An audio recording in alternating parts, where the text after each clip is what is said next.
All right. Rick, thank you so much for stopping back by and talking to us today about driveways. So, I just wanted to make a video with you and talk about things that a homeowner would consider when hiring a concrete contractor to replace their driveway. And hopefully this can help a homeowner avoid some pitfalls and know exactly what to look for when hiring a contractor and what an accurate price may be according to their area. So, Uncle Rick, how many driveways have you poured in your lifetime? Thousands and thousands. I've been doing this for probably about 38, 40 years, and it's changed. It's ironic that when I first started doing driveways, it was typically you would rip out the driveway, you'd form it, pour it back, and it was typically either what they would call a broom finish or an old rock salt finish. And rock salt was actually a softer finish to walk on hot days. So it was a really popular finish. Most finishes have come back. Rock salt finish hasn't come back. But now we've kind of migrated into stamp finishes, exposed finishes, stain finishes, textured finishes. What you kind of get out of this is that driveways are the personality of a house. You don't want to do a flagship driveway to where it says, look at me, but you want to always accent the house to where it says, wow, look at how great this house is, not realizing the driveway is what's promoting it. Could you just walk us through the basic process? Because I'm assuming a lot of people that are watching this video have never been a part of a concrete rip out and then new installation. Could you walk us through the basic steps? And then once we do that, I'm going to ask a few questions on how it starts becoming a custom project to their needs. Of course. Well, even with that statement alone, Ronnie, every project is a custom project. Even back-to-back houses. When you start ripping and tearing an existing driveway out, you're going to disrupt the landscape, the shrubberies. If the driveway is poured up against the stucco and they did a re-stucco on the house, you're going to chip the stucco. Irrigation is supposed to be anywhere between 11 to 18, some places 2 feet down. Chances are it's never that way. So once you kind of inform the homeowner, once the homeowner is aware that this is the project it's going to take up, it's not as simple as just popping out the concrete and saying, okay, we're going to form it and pour it, and that's it. For a homeowner standpoint, and I think a good contractual agreement is, it's up to us as a professional to walk the homeowner through, like, what are we looking for? Is this a distressed project that you're not going to sell your house because it's got this massive crack and this roots lifting this thing up? Or is it a beautification thing to where your house, you've painted it, you've re-roofed it, you've got these cool windows? The only thing that's not fitting the whole object is getting this driveway. And that's where these different textures, these different aggregates all interplay with each other. And us as an expert, we go to these clients and say, look, here's what we can do, and this is what we can offer. Now, even with that being said, this is where it gets expensive for the homeowner. To do it right, it's like I never bring my samples from an hour away project that I poured to another place and say, oh, this is what you're going to match, because ready mix, aggregate, and sand is different at pretty much every location. So you're falsifying that sample. So I always tell my homeowners, hey, let's just pour a sample. It's pricey, but at least you can tire kick it, see it. You're going to see exactly what you're going to get. And that tends to work. And to remove all the gray zone, no pun intended, you don't want any doubt. You don't want any fog in this. You want to make sure the line of sight is as clear as you can, because trust me, nothing is worse when you're pouring a driveway and a designer says, I want it to be terracotta. You're going, okay, well, here's terracotta. And they're showing it off of your computer screen. And your computer screen, my computer screen, my phone screens aren't calibrated. We don't really know what that true color is. So to me, color represents a number. I need numbers. I don't need terracotta or burnt pumpkin. I need to have that number for me to get to authenticate that color. And or otherwise you'll pour terracotta and it's not going to look quite right. And then all of a sudden now you're doing this uphill battle saying, he said, she said, I executed this way. And so communication's everything to the homeowner. Communication's everything for us, the contractor, to slow the process down and say, not only are we going to remove your concrete, but this is what's going to entail: landscape, irrigation, probably some touch-up painting, and miscellaneous things that aren't part of the driveway is what's going to be entailed in this. Sometimes it's very little elements. Sometimes it's big elements, but it is going to take place. Hey, Rick, so you mentioned future landscape projects and everything. Is there anything that you can do to help out the homeowner to prepare for future landscaping or any projects in the future? Because obviously once that concrete goes down, that's that, unless they want to tear it out. Is there anything that you want to expose to a homeowner before you start pouring concrete? Great question. So on every driveway, it's not a question. It's part of our bid. We throw it in. Is we put in sleeve lines, 4-inch Home Depot special styrene pipes. We tape, we cap off both ends of it. We give a map to the owner. Hey, here's not one, but 2 4-inch lines. And what that does, it gives them the pivoting point where some brand new technology comes out and they want to run some kind of fiber optic, or if they want to run new irrigation lines or whatever. They don't have to go, oh gosh, I wish, should have, could have, or would have. Those lines are already there. And it doesn't matter if it's a driveway or patio or anything.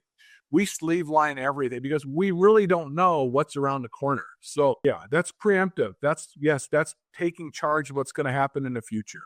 And talking about landscaping, especially where you're at in California, it's like you're semi-drought, but I think about a year and a half ago, you guys were under a tremendous amount of water. So when you build this driveway, it's a hard sell to a homeowner, but you want to put in deepened footings. It's no different than your house. Your house has footings all the way around it. Why shouldn't you have the driveway, especially if you're going to put that RV or that truck in the exact same spot? People are creatures of habit. They're typically in a park in the same area. So why not cradle it? Because you will eventually, soil will somehow, some way between subterranean water or some kind of surface water, it will loosen. So deepened footings are good, and definitely sleeve lines are something that are big benefits to landscape. So what exactly is a deepened footing? Well, your typical residential concrete is 4 inches. So with 4 inches of base underneath it, under a stable compacted soil. So let's deconstruct that. So when you remove an existing driveway, chances are there won't be any base material. It's already washed out.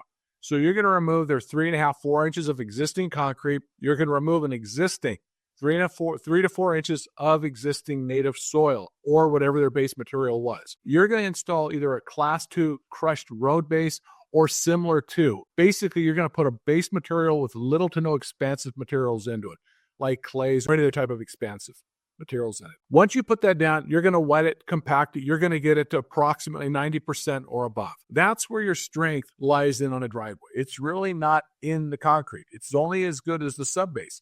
It's what I tell my clients. It's like right now I poured a lot of concrete in the Northwest. In the Northwest, they don't use hardly any rebar, steel, or wire mesh in their concrete. And their claim is it's because they have little to no organics in the concrete. Well, who am I to change their way of doing it? But to me, I'm old school. I came out of California where it was seismic and it was organics. It was all these different things. So I'd always build to the worst case development. And brings the price up a little bit, but you don't have to look in the rearview mirror like, why did this thing crack on me? But here, you look at the analogy like this. If you were to build a train track from Southern California all the way to Miami, Florida, it's going to sit on about 3 feet of crushed rock. Crushed, not round, but crushed rock, sitting with the railroad ties compacted. So that by itself is going to stabilize under a myriad of soil conditions. So that being said, like, why wouldn't we take the same philosophy when we build a driveway? Let's put good base materials down. Let's put a deepened footing. The footing can only be probably 8 inches by 8 inches, but it's enough to stop any overspray water from the sprinklers or flooding or misdirection of drainage. Where all of a sudden now you're not going to undermine that driveway. So again, people park, they saddle, they sit on the same area. It doesn't wash it out. This way you get longevity, you get color retention, and then the stability of that concrete is going to last for years and years and years. So I know it's expensive when you explain it at the very front end, but it's really hard to come back to somebody after 5 years and you go by and you see the driveway, you're going, oh, you can see where the landscaping is taking its toll because of the redwood shavings are staining it. You're going, oh, why didn't they take care of this? Well, all that stuff could be kind of brought up at the very beginning and they can have a perfect project. Because let's face it, real estate's expensive. And one of the most biggest things you're showcasing is that driveway. So the driveway has a huge signature to the value of that house. Yeah. Well, because replacing a driveway is so expensive, do you ever bring up any options to the homeowner as to how to save money without weakening your final product? Well, it's called smart dollars. It's like, this is more of a real estate broker question. It's like when you do something to your house, are you going to get the REO? Are you going to get return investment on this? And from my experience, I'm super busy. When the interest rates go up and all of a sudden inflation's going through the roof, I get busy because people have to sell that house. And they're smart enough, the smart developers are smart enough to realize if they make these driveways just stellar, the rest of it will fall into place. Like when somebody buys that new house, chances are the husband and wife are going to nest on the inside. They're going to redo the painting. They're going to re-nest inside the kitchen. They're going to change all that stuff. But nobody touches that driveway. So that driveway is a fixed point, the same as the condition of that house. So if the house is in good condition, spend the money. And honestly, good finishes and good applications shouldn't cost any more money than normal ones. That's just the way it is. It's the creative end that the owner can express it, and it's our end to sit there and say, can we bring it to fruition and say, yeah, let's build this by pouring a myriad of samples. And in the long run, it pays off. That's all I can say. I've never had a client say, gosh, I wish I didn't spend this money on this driveway. It's always, they end up selling the house, boom, they get the bank for it, and all of a sudden they move on to another project. So, to cut corners on concrete, I don't know how you can. You're taking a heavy vehicle, you're driving across it, you're going to seal this concrete, so you're going to spill stuff. You've got tire marks, all kinds of things. It's not like it's a patio. This driveway is a unique part of this house. It's like, what part of your kitchen floor do you want to take out? Do you want to have a plywood floor? No, you want to have a floor that's going to be resilient to oils, waters, and yet stately enough to uplift the rest of that house. It's the same thing with a driveway. Same exact thing. In my opinion, the driveway is not more important than the stability of the rest of it. And it all has to tie together with the landscape. Again, I want to go back. You don't want that driveway to be a point to where it's like, oh, God, can you turn the driveway off? It's just so bright or so much texture. You want it to be just such a subtle accent that a house just lifts out of the ground and the landscape around is just like, wow, you're starstruck. That's a perfect driveway, in my opinion. Yeah. Let's just say that a homeowner wants the driveway to be replaced, but in the future, they want you to come back into the patio and the sidewalks and the planter boxes, etc. Do you advise a homeowner to just hold off and do it all at once? Or would you advise them just wait until they had all the money or finance it and do it all together? Well, that's a great question. Everybody's got different needs. Let's just say it's a beautification. It's a dream job where all of a sudden the house has been resided, windows are redone, the inside's been redone, the kitchen's redone. Now they're moving into the exterior. They need exterior hardscape and landscaping. Well, that's where us as an expert have to go to them and say, look, we pull the trigger. Here's a full price, pulling a trigger on the hardscape. But what that entails is irrigation, proper drainage system, and how you marry it in and tie in towards your landscape. I go, it's a big pill to swallow. I understand it. I totally understand it. But the smart way to do it as contractors, explain this to homeowners, go, look, let's put this in bite-sized areas that we can work on. That if we pour phase one this year, and in about 6 months or a year, we migrate to here and so on. It works, but you don't want to start with, let's do the driveway and get that done first, because by the time you start the construction in the back, you're going to beat up the stuff. You're going to run tractors. You're going to run wheelbarrows. You're going to stay in a brand new driveway. I don't care how much you cover it. Just start from the furthest point, work back. If you can't afford it, it's okay. Figure out systems and colors, and this is probably the most important thing you're going to get out of this video. If you do this, and you're going to say, hey, I want to have this color to be boom. The color has to be 1.5 or less. It's no different than a red Corvette that you leave out in the sun. It will oxidize. Look, the color somehow, it never matches. That's why some of these stucco finishes, they just inherently have to paint because you can't match them after a year. From my experience, if I take an integral color of 1.5 or less, it'll still blush up to beige tones, my red tones or whatever. I can still come back a year, 2 years, and still marry it and match them together. I don't get the oxidation on it. So if you do phase out the projects, color is a big aspect. You don't want to go with these super expensive, super flashy colors, or you're never going to match them. Nice. So let's just talk about actual price for a second. When I'm talking to a lot of concrete contractors out here in San Diego, a general price per square foot is $15 a square foot for pouring concrete. That does not include demo and removing the old driveway. Could you tell me, is that a good number to go off of? And if it's not, how would a concrete contractor estimate the actual project? Okay, first and foremost, and I'll probably get hate mail for this, but absolutely not. I never use 15, 12, 10, 9. I never, because that's somebody else's number.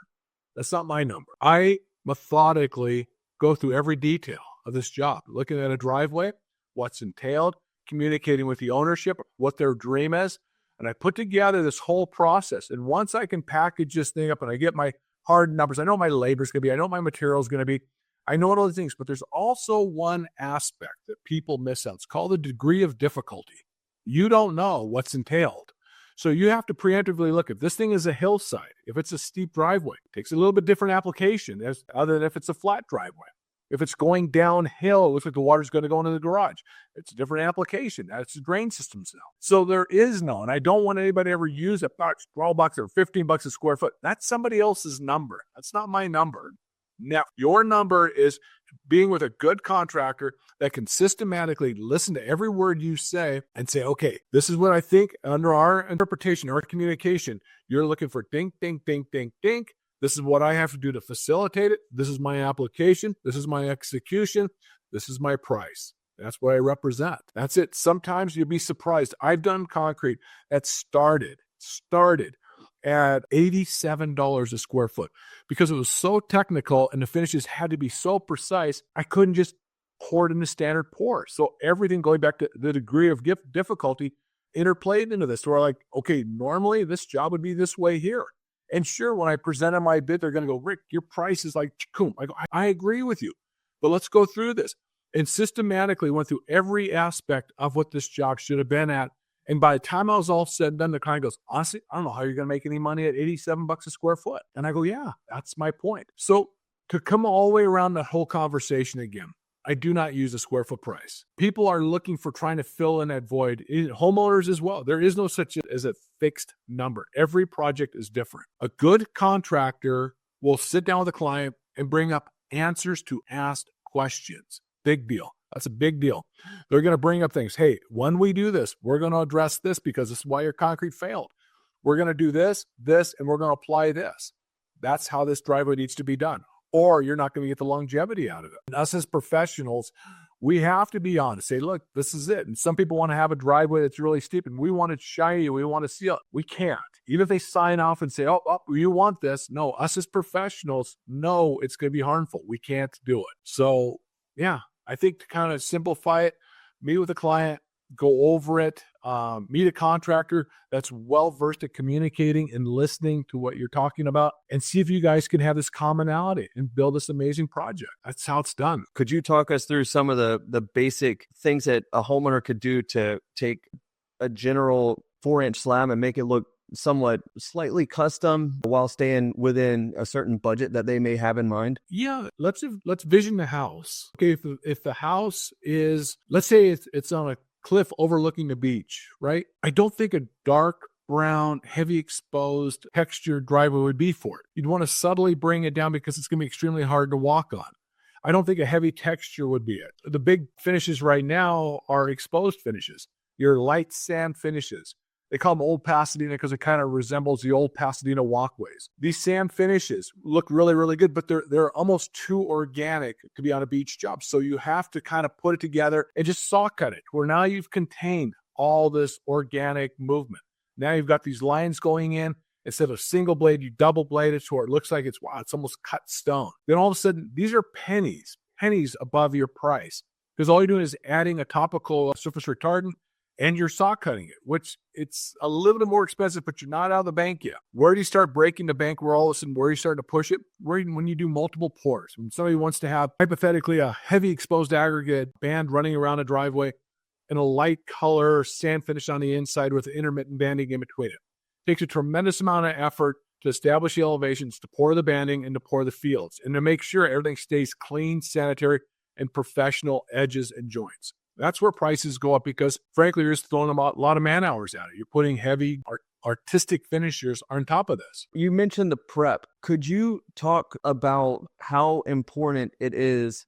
I mean, there's so much more than just demoing that concrete, putting the 2x4s down, setting the rebar, and then getting that concrete in place. Could you just talk through some of the key points of success for prepping a driveway before the concrete is actually poured? Okay, so I go as a historian at this. I look at all the stuff I've done in the past. I look at stuff that was poured in old Los Angeles. So you brought up a good question, rebar. Now, I know I'm going to get hate mail for this. Now, on a typical 4-inch slab, I don't know why they do it, but people will put number 4 rebar. Number 4 is an increment of 8 inches. So number 4 equates out to half-inch rebar. So if you take a half-inch rebar and you cross it with a 1/2 inch, another big rebar, that's 1 inch in the center of a 3.5 to 4 inch slab. This doesn't make any sense to me. It's like you're creating weak spots every 2 feet because you're supposed to set the rebar 40 times the diameter. So it's the lap of the rebar and the spacing approximately every 2 feet. I don't get it. If we went to a thicker slab, 5, 6, yes, we can have that conversation. But here's another thing with rebar on this prep. And being in California, you have that rebar down, you're hoping for 8 o'clock mud. All of a sudden you get bumped to 10, 11 o'clock. That steel is sitting in the sun. It's hot or it's black, like color. And if you can't grab it with your hands, which in the dead of summer, you can't. And all the sprinkling with a hose isn't going to cool that rebar down. So when you pour the concrete, everything goes down, you come back, you saw cut, everything looks good, you put your joints in, life looks good, but about 1.5 years, 2 years later, you start to see these ghost marks. And what the ghost marks are is the paste around the matrix of that steel cooked first, literally cooked first. And it starts to radiate out. And if you go to places in downtown LA, you'll see some of the bridges that were done this way. And you'll see this rebar grid everywhere. That's why I kind of pushed away from it. And I kind of go back to history, not my history, but I look at when the Romans built now the Colosseum. They naturally, some infinite wisdom, voodoo, whatever technology, taught these guys to use AR-resistant fiber, which was horsehair. We've gone all the way around the lake now. Now, all of a sudden, not so much rebar, but we're using smaller steel and microfibers or heavy fibers. And the success rate is exponentially better. You stop the shrinkage cracking, you stop curling, all kinds of things. You just mitigated all these issues. And typically with this new cement, this new 1L cement, it's the only thing that works. It's the only thing I can see on large pours is microfiber. So that's a lot of explanation. So yes, you form the driveway up. Yes, as I previously explained, you put down a good, non-expansive road-based material. You lightly wet it down, you compact it, you bring it to 90% compaction. Then you either put down your whatever, your metal reinforcing it, you decide, I hope not number 4. And then I put stealth fibers and I put water reducing agents inside of it so I can control the stability of that concrete. So all of a sudden now I get to watch it and I control it as much as I can, opposed to just pouring it and watching it blow up on me. That's how I do it. Do we have to worry about permits when it comes to pouring a concrete driveway? That's a good question, Ronnie. In a lot of cases, no. In most cases, I don't think you're going to get it. But in a perfect world where you're starting to do these high-end driveways, there's going to have home ownerships, they're going to have CC&Rs, they're going to have approval committees. So it's going to be the onus on a contractor to present a plan of some kind of plan saying, hey, look, this is what we're going to do. It could be as simple as a Google front thing down and kind of say, hey, here's the new driveway, what's proposed. Here's the finishes it's going to go. But most of the time I'm watching, there is some sort of an approval process. It may not be a permit per se, but some cities, and it depends, you got to check on your local counties. Most cities and counties, no, you don't need a permit. But if you're in a homeowner development, it requires approval. Yeah, it's smart to tell the owners, hey, just make sure it's done or put it in your contract. This is up to you guys to make sure it's approved. Every driveway I submit, I personally will either draw, watercolor, or airbrush a rendering. It keeps the energy of that project moving. So this way, when they see it, the homeowner, the CC&R see it, everybody's happy about it, and it moves on. So let's talk about warranty. You poured that concrete driveway, everybody gets paid, you go on your way. How long? Let's say a year, year and a half goes by, and a homeowner says, hey, Rick, that concrete driveway that you poured, it looks great except for it's cracked in half. How would you handle that? Truthfully, whatever it takes to fix it. I think everybody can agree in our industry, it's a 1-year warranty. But I'm not in for the 1-year warranty. I'm in for the lifetime relationship with that client. I've got clients I've done work for that I've known since I was, 25 years old. So, and I still have a working relationship with these people. If something isn't right, yeah, I want to fix it. Whatever it is, if I got to rip part of it out. I don't know why it would have failed, but I'll fix it. It's good business. It's just, again, everyone chases dollars. I chase relationships. That's it. For me, I'd much, much rather have a Rolodex full of people that constantly call and we share life together than me just hammering, sending out bids and not having any connection with these people. And everyone's different. That's just the way I made them. I really, really love my clients. I'm extremely honored to be on anybody's project, to be part of their dream. So, but yeah, if there's any kind of problem, just, you know what, fix it. That's it. Yeah, what would you do? What if it was your driveway? What would you expect? You would hope. You don't get the proverbial, well, it's a 1-year warranty. See ya. No, or here, I'll pay me this much and I'll fix you. You're going to go, because it's no one's fault, but you're a professional. Act like one. Yeah. Get it done. You know, Rick, I had a pour recently, and once my client handed me the final check, she was in tears. She was so excited that Ronnie came over and recognized that there was a hole, even though it wasn't a part of the original plan. And it was actually supposed to be an old sprinkler box that they cut out of the concrete and they set it in, but the sprinkler box failed on them and they took it out. And really what they wanted was a smaller box, and they wanted me to form it up. And before I got there, they had a piece of wood just sitting over the top of it. And it was such a cool feeling. I was so fulfilled when I finished that job and I poured the concrete in that particular spot, even though it didn't have anything to do with the actual pour that I came over to do. And when they were handing me the check, they were literally in tears because they were so excited that I put concrete in that hole, and they just knew that Nana was going to step in the hole and break her hip and this, that, and the other. But now Nana can't fall into the hole because there is no hole, and we're so happy. The craziest part about that was they immediately directed me to another part of the house, and they're like, well, when can you come back to pour the driveway? You know, and that's what you're talking about with building relationships. I was so thrilled that they were so excited about the final product.